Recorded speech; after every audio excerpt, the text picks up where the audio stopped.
Hey, I'm Bree, and this is my sister Jules. I'm an English teacher. And I just started my first therapy session this week. Yay! And together we drink wine as we unpack the brilliant writing of the hit 90s sitcom, Boy Meets World. Cheers! Cheers! What are we drinking? That's what I'm supposed to ask you. What are we drinking, Jules? So we are drinking a classic Pinot Noir by Noir. Kimmy Schmidt. Iconic. It is a Pinot Noir from Josh Cellars Legacy. If you frequent any wine store or supermarket that sells wine, you'll probably come across Josh. It is like the pinnacle of grocery store wines.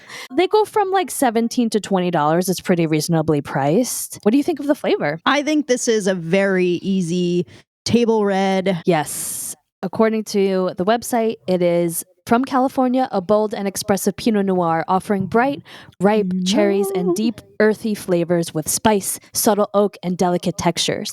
According to the website, it pairs well with salmon and turkey. I also saw that it pairs very well with hot honey pizza, which I literally just had for dinner, not realizing that this wine would pair so well with it. What a weird coincidence. So it was good? Like you had them together? No, because I didn't realize that this wine pairs well, and it's too late. I already ate the whole pizza. No! How's therapy? How was session number 1? It was good. I mean, you know, it's the first session. We're just getting to know each other. So my therapist just had a lot of questions for me to understand my upbringing and what I'm looking for. That went really well. I feel like I can trust her. Okay. I will let the juices of what is brewing inside of you come through in your interpretations of this episode, which is what I do with my students. Okay. Episode 4. The title is Cory's Alternative Friends. And I think it's supposed to be like double meaning. Cory's alternative friends. Cory's alternate friends. Like Cory's other friends and Cory's friends that are alternative, which is a euphemism for eccentric, which is another euphemism for weird.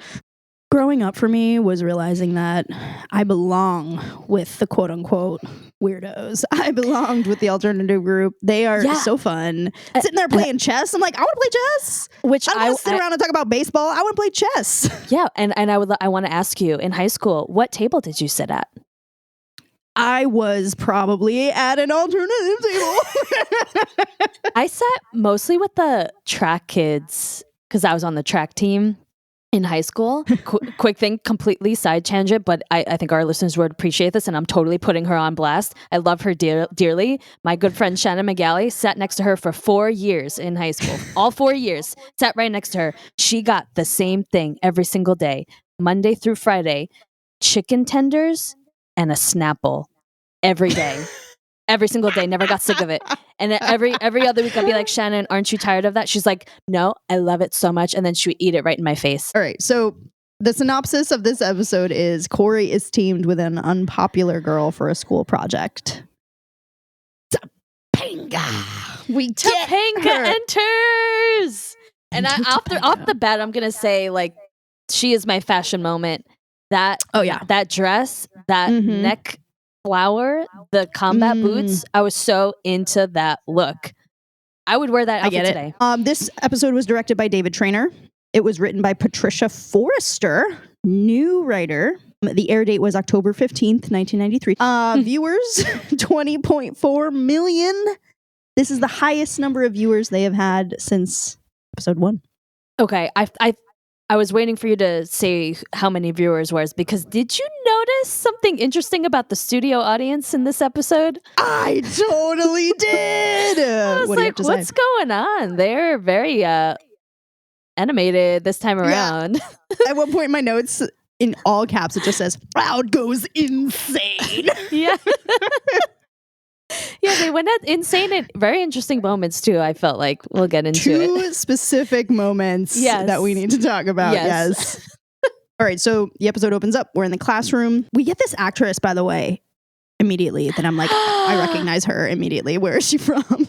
Yeah, she is the iconic Marla Sokolov. She is in essentially every 90s sitcom ever. Personally, my favorite, she was Gia on Full House, who is an iconic bully. She was such a good mean girl. She is such a good mean girl. Yes. But she was in other things, like she was in Step by Step. She was in Third Rock from the Sun, Babysitter's Club, Home Improvement. You name it. You name it, she was in it. Holy- She was even in Friends. She was Joey's sister in Friends. Oh, yes. That's Yeah. actually, you know, when you're like, I know you're from one thing, I'm thinking of you Yeah. from one specific thing. That's what I was thinking of her from. Oh my God, with the accent. Mm-hmm. When she gets pregnant. Oh, so Sean pulls down the map. Sean and Cory do like a synchronized where they like open up a retractable like baton pointer and smack it against the map one by one, and they're just pointing to random spots in North America. So Sean just like smacks it and is like, Denver. Baton's like, But right he's like in the Gulf of Mexico. And that is actually like really funny though, because it like suggests that they know that Mr. Feeney probably uses that to point at stuff, but like are never paying attention to what he's actually pointing to. That he thinks that tool is just to get people's attention. You just made that so much funnier. So, you know, and Mr. Feeney's all excited. He's like, ooh, air pollution, this is a good topic. And they say like some pretty interesting facts about these areas. Quickly, it just turns to baseball. And Feeney's just like, oh, here we go. Sean's like, Colorado, you know, Mile High Stadium, home of the Colorado Rockies. Cory's like, Philly, Veterans Stadium, home of the Philadelphia Phillies. And Sean's like, the Rockies, a bogus expansion team, mind you, are averaging 4 more runs per game than anyone in the league because of their clean air. And Cory's like, our argument is that if Philadelphia would clean up its smoggy air, the ball would slice through the atmosphere with great velocity. And I was like, ooh, that's actually pretty good. Like, if you could actually prove that and go a little deeper into the science, that would actually be a pretty good science experiment. But Feeney says it stinks and decides that it's his own fault, though, because of the fact that he let them choose their own partners. Relatable. Mm-hmm. And so he says, you're going to do it again, but I'm going to switch the partners up. Sean, you're going to be with Minkus and Cory. And Cory does like a classic 6th grade boy thing too, where he's just like, right, I'll be with like Mark or whoever. I can't remember his name, but he's just like, says, I got you. I'm going to be with it. And Feeney goes, that's worse. No, you're going to be with To-PANGA. Yay, To-PANGA! To-PANGA! Woo! She turns around. Give me your hand. And Cory does like the eyebrows thing, gives her his hand, and she goes, he's vibrationally acceptable. It's hilarious, but knowing their journey, I was like, that's profound, actually. She felt, right? So profound. And you guys might have actually had a moment there where she felt your future. Do you remember that book Stargirl? Yeah, I do. I don't remember what it was about, but I remember the cover vividly.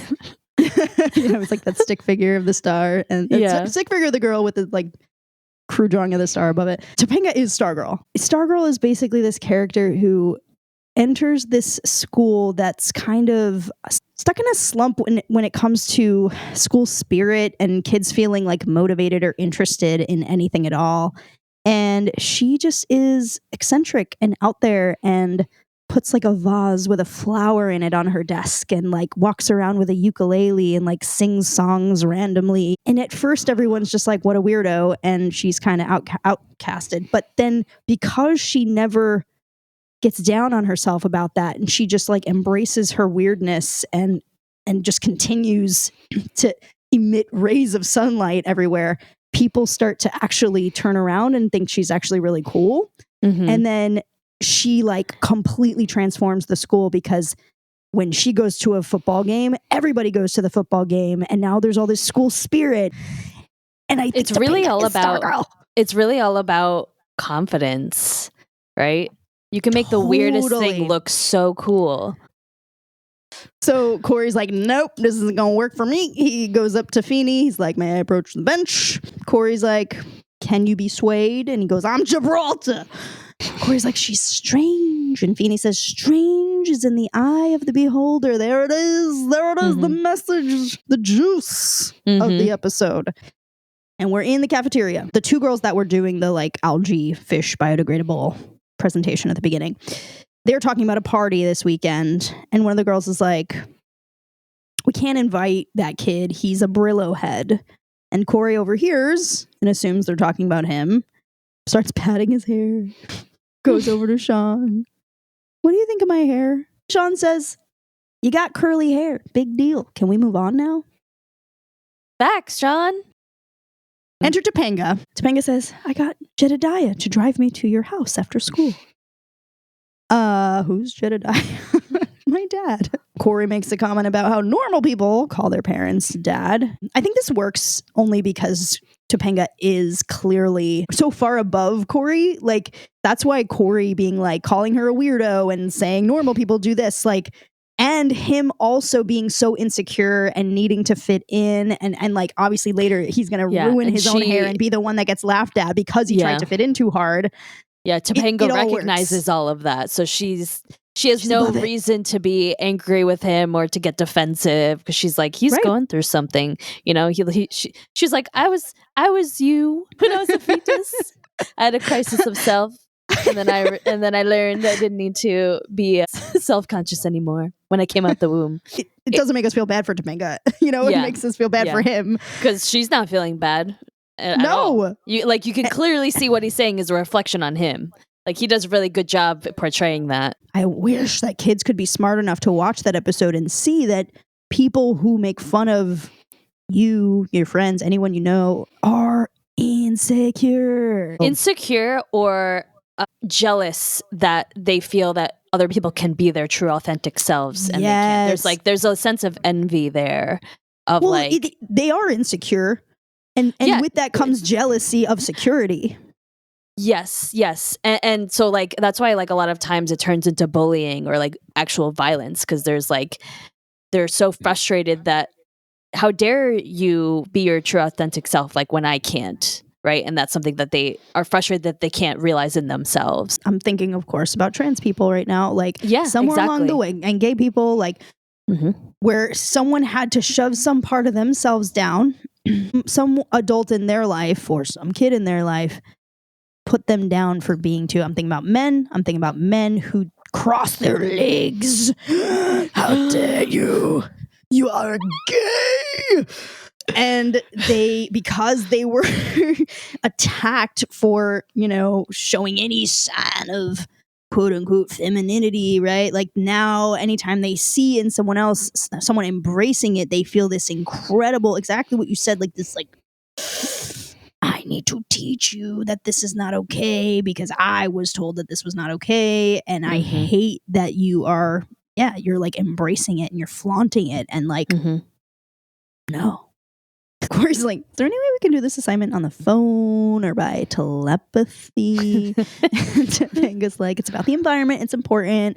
Also, by the way, can you like sign this petition? They're firing the librarian. One. They're forcing her to retire. It's blatant ageism.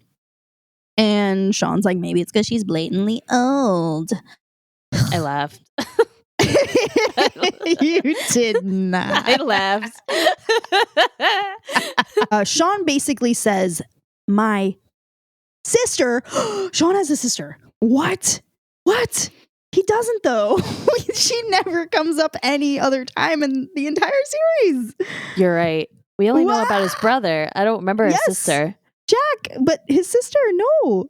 What happened to her? Maybe there's like a line somewhere that I've missed that like explains where she is or that she like moved. I don't know. But I don't know. He has a sister that perhaps the writers forgot about. Because at this time, apparently, they have like a whole bunch of different writers writing this. But I'm thinking there's a team. There's got to be somebody who's in charge of continuity. I hate when there's continuity errors. All right. So basically, Sean is going to get Cory something his sister uses to straighten her hair. So we're in the kitchen now, and Cory and To-PANGA are in there working on their project. And Cory's like, I got it. We'll just like say the ozone layer's got a hole. Wear hats. we're done. And Topanga's like, I had a different idea. Less conventional, more performance art. Cory's like, conventional's good. Conventional doesn't get laughed at. And Topanga's like, please read this poem out loud. And she turns on a boom box. 90s. And she has like lipstick in her hand or a marker. Lipstick, red lipstick. Red lipstick. And Cory starts reading, which I love that he actually like kind of reads it the right way. Like he's like so reluctant. He's like, oh my God, I noticed the same thing. He read it perfectly. He read it so perfectly though. He was like, sun, the only, the one, donut in the sky, space, big gaping place. Like he has been taught how to read poetry.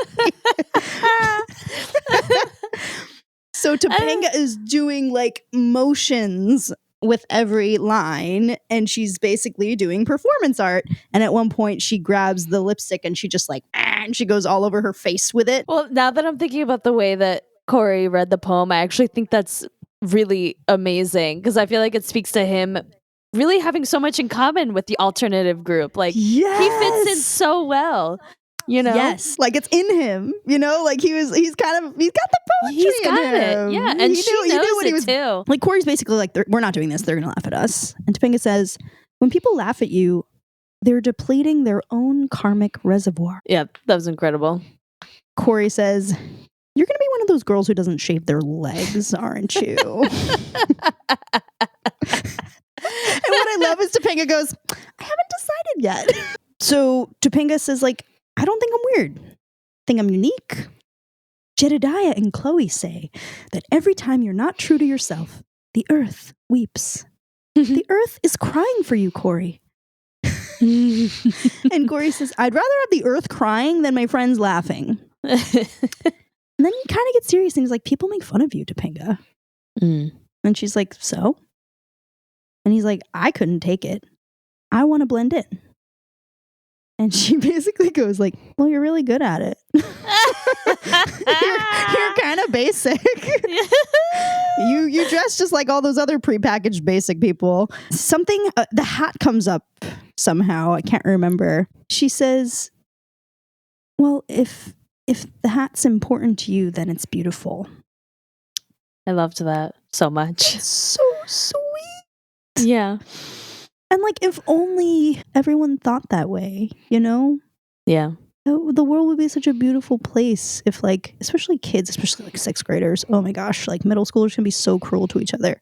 Mm-hmm. If they could be as wise as Topanga and realize that like, if someone else loves something, don't make fun of them for it.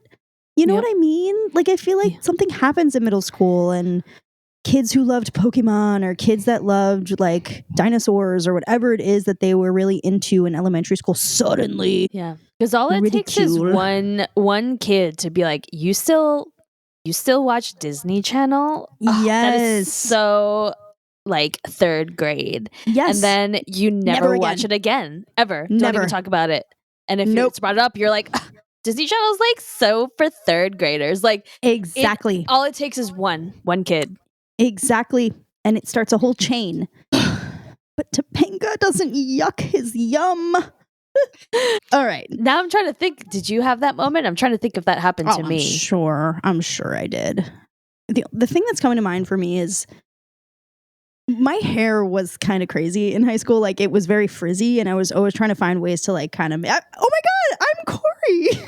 Oh my God. I just realized I was kind of a Brillo head in high school and I was always trying to relax my hair.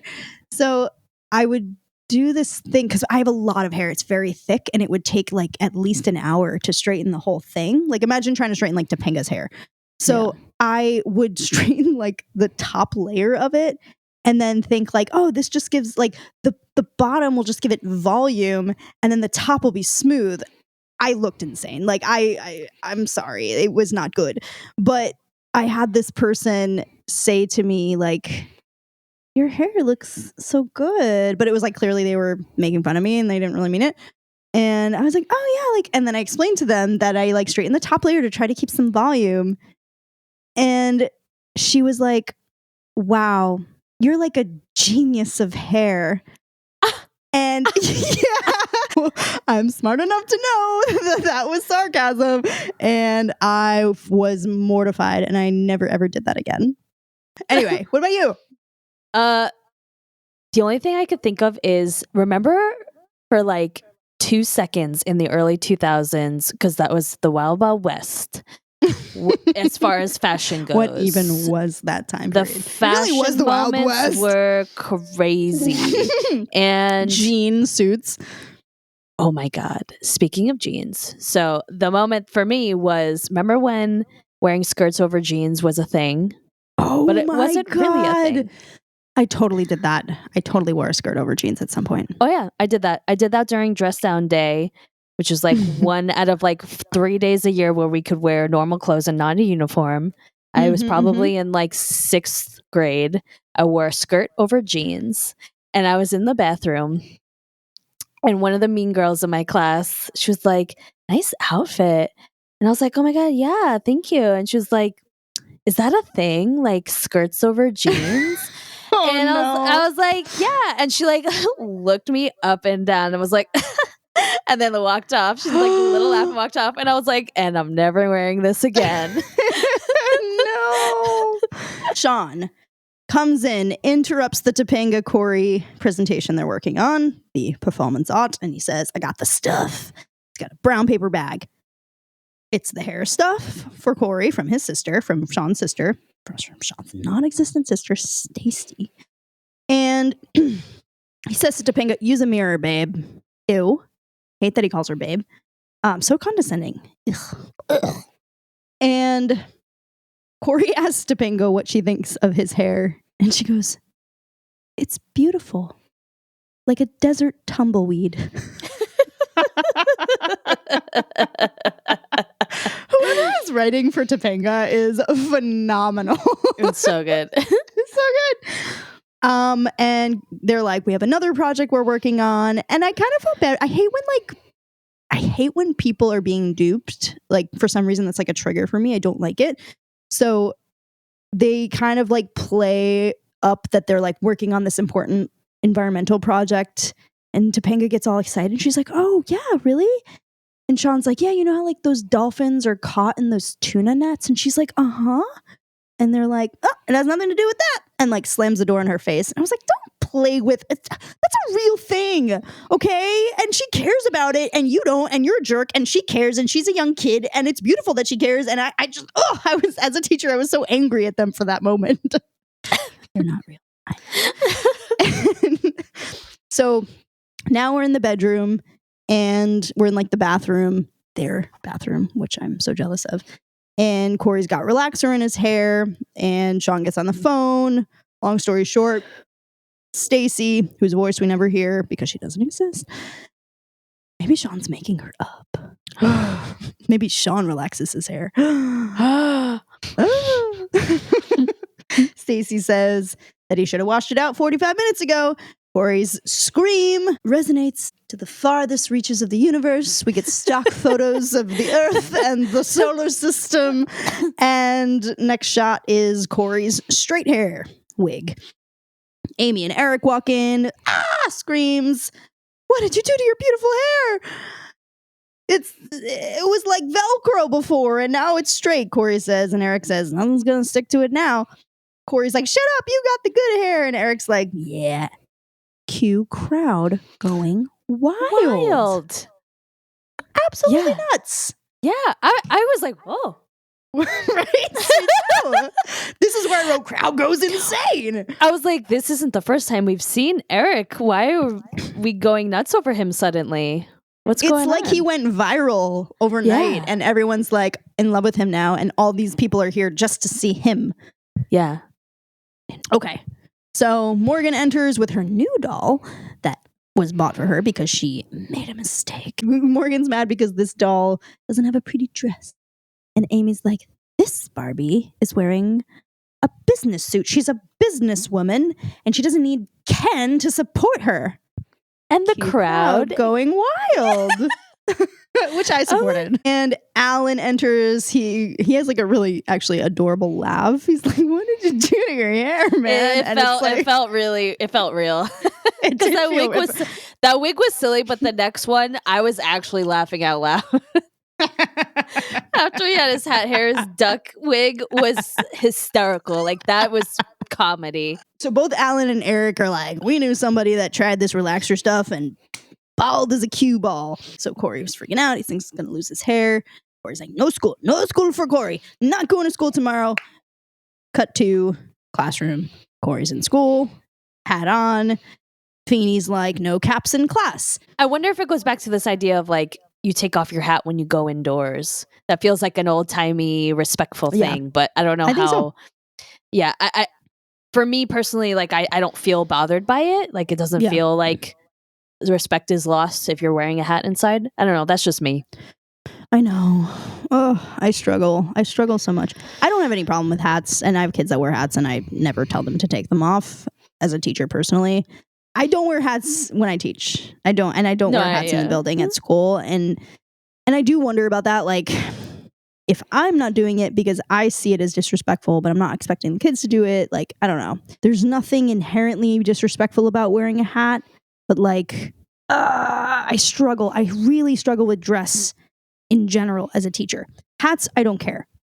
But like, and I think we've talked about this in the past, but I just wonder sometimes, like, is there value in having some expectations for how students should dress for school? Or should there be zero expectations?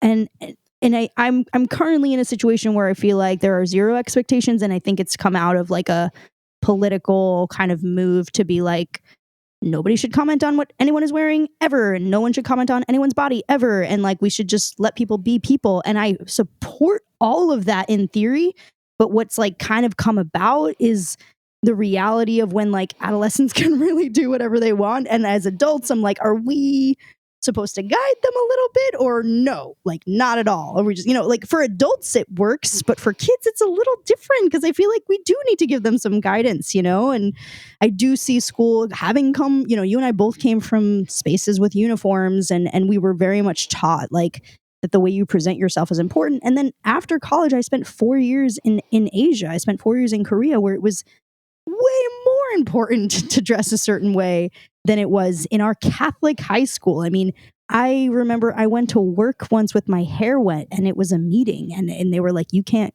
like, that's really disrespectful. You can't come to work with your hair wet. It just looks like you didn't care. Like you didn't put yourself together for work. And I that happened to you in Korea? Yeah. Interesting. And yeah, there was a lot of talk around how you dress in Korea and how you present yourself. And you couldn't just like, you couldn't show your tattoos. Like I had a tattoo and I had to cover it. Like I didn't wear, we had a teacher with like a nose ring, and it was like a big deal. Like it was like a whole thing. Like it's, I don't know. I don't know. I don't know the answers to these things, because again, ideally, like it shouldn't matter.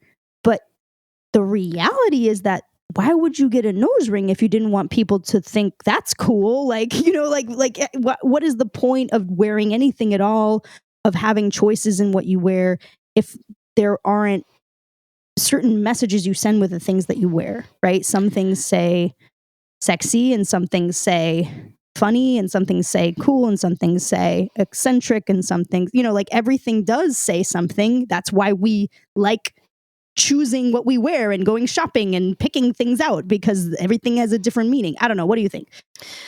I struggle because I get your point. I do think that there should be guidance to a degree of telling your kid what you should or should not wear out in public and do, but and yes, I agree that like if you choose to wear something or get a tattoo or have a nose ring or whatever, you do know that there is some sort of message that might be put out because of that choice. But I don't think that should necessarily be. I'm kind of like, fuck the system. Like, make your own. Like, just because I have a nose ring doesn't mean I can't do my job really well. You know, I work in a very corporate environment. I work in the finance industry, so you can imagine the type of people that I work with. Yeah, I have coworkers who have nose rings. I have coworkers who have blue hair. I have coworkers who have tattoos that are exposed on their arms and wrists, and they are professionals. They are experts at what they do, and they have earned respect through what they do, not by how they look. And I respect that. And I think that we should not judge people for how they look, and we should judge them for what they bring to the table. I agree with that.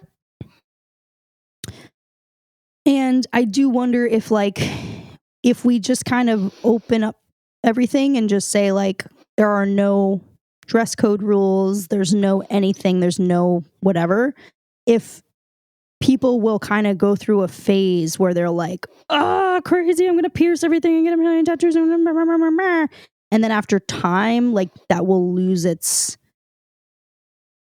shock factor and like people will just like relax a little bit. Like I think about the way that the men and young men, the boys at schools dress, and then like the young females, and there is a difference. Like there is.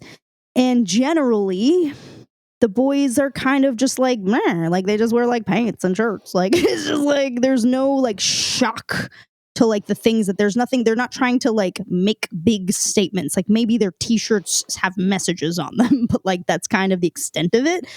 And then like in general, the females are so much flashier and like so much more. Like there's so much makeup and hair, and there's like lots happening with like the things that they're putting on their bodies are taking a lot longer, and there's a lot more thought going into it. That's kind of where I'm getting at.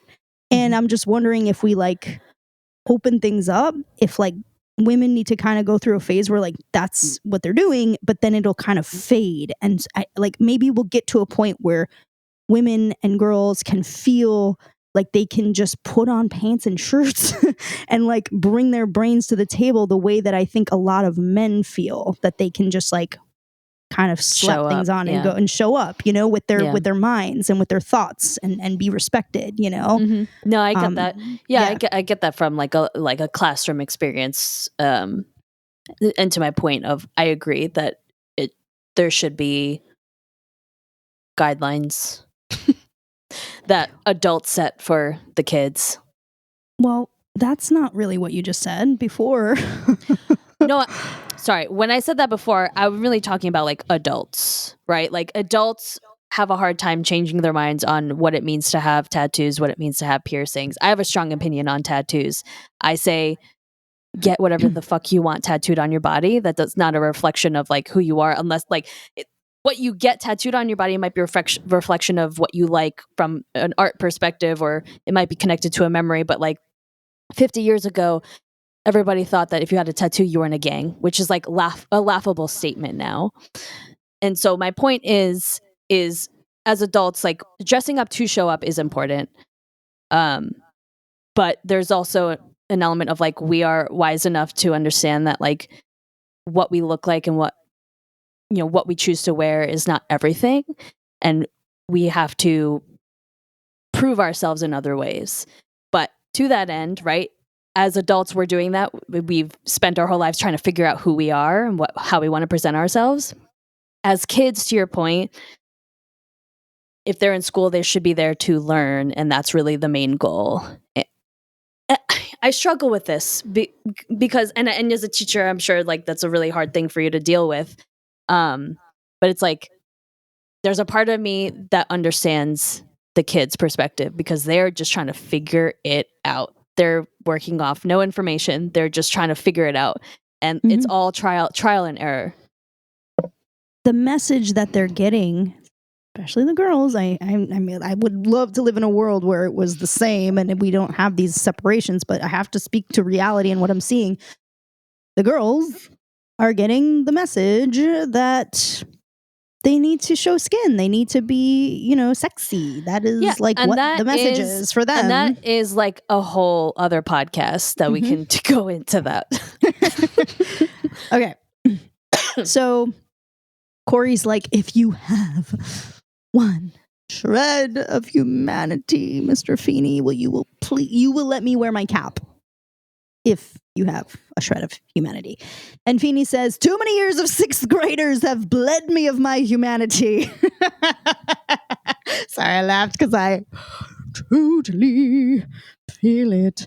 And then he says, take off your cap. And Cory, what I love, okay, so everybody laughs. So Cory takes off his cap. You even laughed because he literally looks like he has like a visor of hair. Like, come on, that was the funniest wig. and he just had it the whole time. It was just like a visor. It was so funny. It was so silly. It was so silly. So for those who didn't see the episode or like don't know what we're talking about, he literally has like a visor of hair. Like his bangs come out from his forehead at a perpendicular angle from his forehead. Like he is, and he was so serious the whole time. But he's just the silly bang. Because it like followed the form of the hat. So everyone laughs, which I love. Like that was the moment where it clicked for me, where I was like, oh, the point of the episode is To-PANGA embraces her uniqueness, and people laugh at her, but it doesn't really mean anything because it rolls off of her. And also people kind of don't really laugh at her either because they're over it. Because if you're making fun of someone and they're like, yeah, and like it's boring, and you move on because they don't care. So now you look like an asshole, And so Cory, because he cared so much and tried so hard to fit in, and then it backfired on him, and now he's being laughed at. And so he thought To-PANGA was going to be the reason. Fodder for bullies to get a reaction. Totally. 100%. And it's something that like I have said to my, I teach high school now, so the kids don't really talk to me as much as they did in middle school. I feel like high school is when you kind of get into your own, you don't want to talk to adults anymore, and it's starting in middle school, but the middle schoolers still thought it was kind of cool to talk to the teacher. So I would tell some of them, like the ones who would come to me and talk to me about, being bullied or having experiences like this, I'd be like, do you understand? Like, if you look like it affects you, they will continue doing it. If you can find a way to embrace it or to say, yeah, and like that, they're not going to do it anymore because it's boring now. Like just embrace whatever it is, And it's so much easier said than done. Cory, just says, go ahead, laugh. He says it to To-PANGA. To-PANGA goes, your hair looks different. Why would I laugh? Brava. Then we're in the lunchroom. Sean calls Cory Duckhead and laughs at him. So now Sean doesn't want to sit with Cory because Cory looks ridiculous. And he does. He looks so ridiculous. I know. I love that they picked something that we could all get together and be like, nah, but he looks crazy. I know. Like I was one of the kids laughing at him. I was laughing out loud watching his stupid wig. It looked so funny. And I feel like we feel okay laughing at him too because he tried so hard to fit in and he was so uncomfortable with his natural like self that we're like, yeah, you deserve it, man. Like, come on. Like you looked fine before. You looked fine. Yeah. Like that was like a part of his identity, his like cute curly hair. Exactly. If only he had embraced it. But you know what? He learned his lesson, didn't he? Totally. So To-PANGA invites him over to the quote unquote weirdo table. A kid comes over and is like, it's so sad no one signed my petition for the, librarian, because that's like the B plot that's happening. And To-PANGA's like, why doesn't anyone want to support this, sweet old librarian? And like, come on. And Cory's like, because she's old. Othering. That's what this is. This whole episode is about othering. And Kid with Cape says, in ancient cultures, old people were respected for their knowledge. Yeah. Snaps Kid with Cape. And Cory's like, okay, I've been meaning to ask you this since like 4th grade. What is the deal with the cape? And the kid goes, what cape? Cory's like, no one's going to sign your petition because you're weird and you don't know anything about them and what they like to watch after school. Minkus is like, I enjoy anything with Angela Lansbury. And Cory's like, nah, like they're out there watching Beavis and Butthead. And the crowd goes wild. What was that? Okay, so then the kids are like, you'll help us? And Cory's like, yeah, like I can kind of get you in with the quote unquote like cool kids, the popular kids. Why? Because life is strange. Now so am I. We're back in the bedroom. Cory's got curlers in his hair. Enter Eric. He takes a photo. We're back in the hallway, and we get the quote unquote weird kids, Minkus and To-PANGA and Cape Kid and Kid with synth. Oh yeah, And a moment for the kid with the Casio who's just walking around playing his keys. Like that kid's gonna make a lot of money someday and be incredibly successful. Kid's gonna be in an indie band like Alt J and just be super popular and have so many like whoever he's attracted to into him. Like that's the thing. Like growing up is realizing that the alternative kids are the cool kids because they know who they are. They're not so insecure that they have to like package themselves up to like fit in, you know? Enter Cory. They all laugh at him because he tried to curl his hair back and now he has like this big, like tall Frankenstein, wife of Frankenstein looking hairdo. This is so silly. Bride of Frankenstein. So Cory has the brilliant idea of them all handcuffing themselves to each other. Bell rings. It's Friday afternoon. Kids are racing to the buses and they're blocking the way. Some like jerk kid is like, what are you kids? What are you geeks doing? We're going to miss the bus. Sign the petition and we'll move. Move or die. Cory makes the brilliant speech that, you know what they're going to do?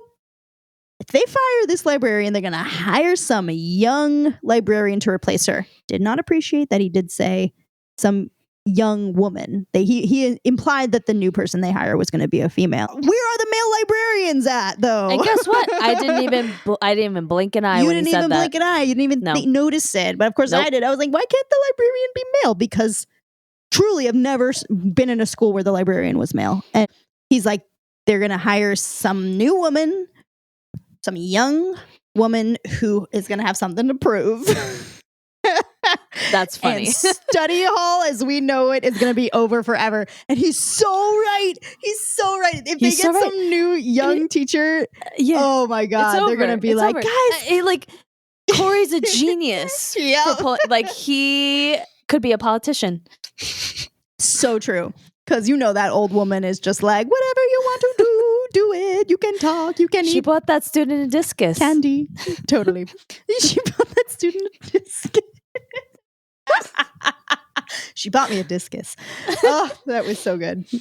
So it works, you know, everything works. They get them petition, blah, blah, blah. They undo the handcuffs. Did you notice that? I was like, how the hell did they get themselves out of the handcuffs? They were handcuffed together into the lockers. How did Minkus take himself out of the handcuffs?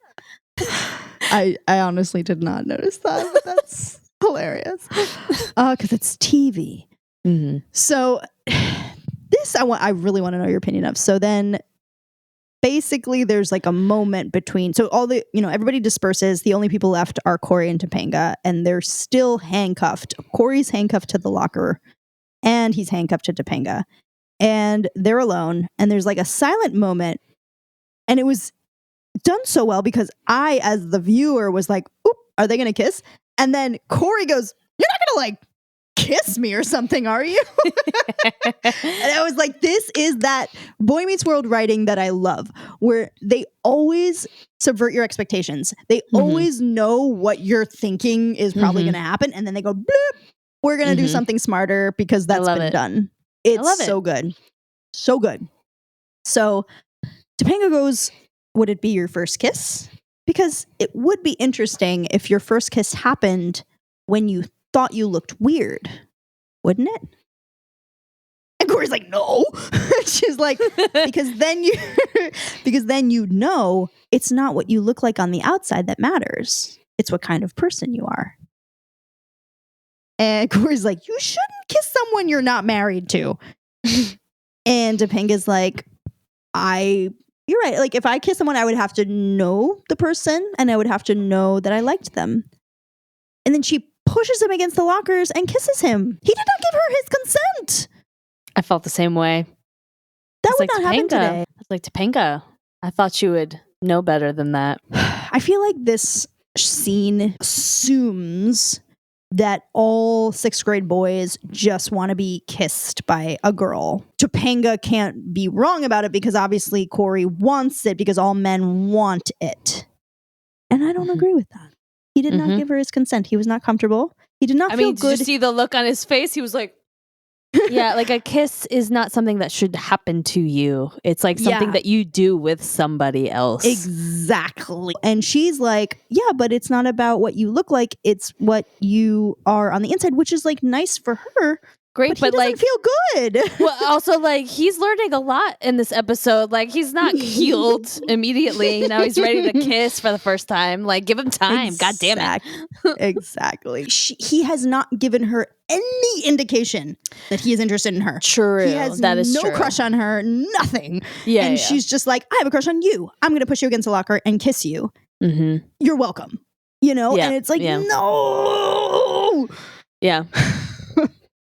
Okay, we're in the cafeteria. We get closure from the opening scene where we get those 2 girls that were talking about the party and called Cory Brillo Head. They're back. And Cory goes up to them, empowered now, and says, you know, Brillo Head wouldn't have wanted to come to your party anyway. And they're like, what are you talking about? We were talking about her, like, sister's friend Dwayne. Like, they're basically like, we're not bored enough to talk about you. That was like the illest burn. I was like, oh my God, I would never come outside ever again. Somebody said that to me. Like, you're not interesting enough to bully. Like, that would hurt my feelings. I'd be like, please bully me. God damn it. Yo, but that's so real. And that is what I tell myself all the time when I think that people are being mean to me. I'm like, they don't care. They're not thinking about you. No one gives a about you. No one cares. So Cory basically like sits at the quote unquote cool table again. He's back with Sean. And Sean's like, cool. So like come over to my house later. And we get this little like moment where Topanga and Cory are sitting back to back because they're each at their separate tables.